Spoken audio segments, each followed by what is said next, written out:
Tout passionné de football connaît Monsieur Franz Beckenbauer. Et pour ceux qui ne le connaîtraient pas encore, c'est l'occasion de découvrir l'un des plus grands défenseurs de l'histoire. Franz Beckenbauer, dont le décès a été annoncé le 8/01/2024, a donc quitté la planète football à l'âge de 78 ans.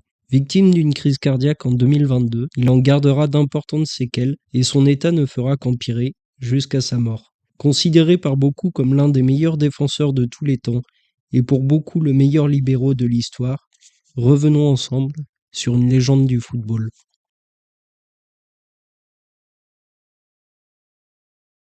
Le Kaiser évoluait au poste de libéraux. Ce n'était pas un défenseur très physique, mais plutôt un joueur doté d'une vision de jeu et d'une qualité de passe inégalée.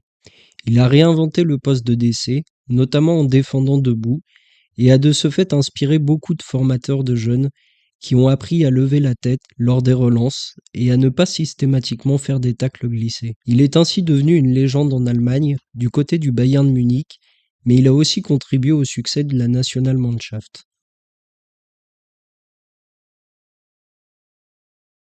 À l'époque où se confrontaient Johann Cruyff, Pelé, Karl-Heinz Rummenigge ou encore Gerd Müller, Beckenbauer est nommé 2 fois Ballon d'Or et reste à ce jour le joueur allemand le plus titré de l'histoire. Il est d'ailleurs l'un des 3 seuls défenseurs aux côtés de Matthias Sommer et Fabio Cannavaro à avoir remporté cette distinction.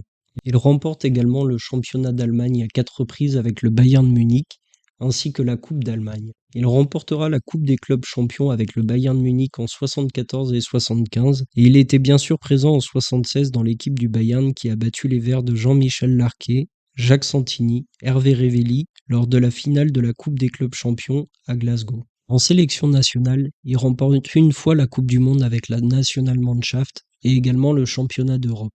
En remportant la Coupe du Monde avec la Nationalmannschaft en tant qu'entraîneur, il devient ainsi le 2e joueur et entraîneur, après le Brésilien Mario Zagallo, à remporter cette compétition. Il entraînera également l'Olympique de Marseille pendant une année durant laquelle il remportera le championnat de France. Il partira ensuite du côté du Bayern de Munich, où il gagnera le championnat d'Allemagne en 1994, puis la Coupe de l'UEFA en 1996. C'est sur ces images que s'achève cette vidéo, pour un dernier au revoir à un homme qui aura marqué le football de son empreinte.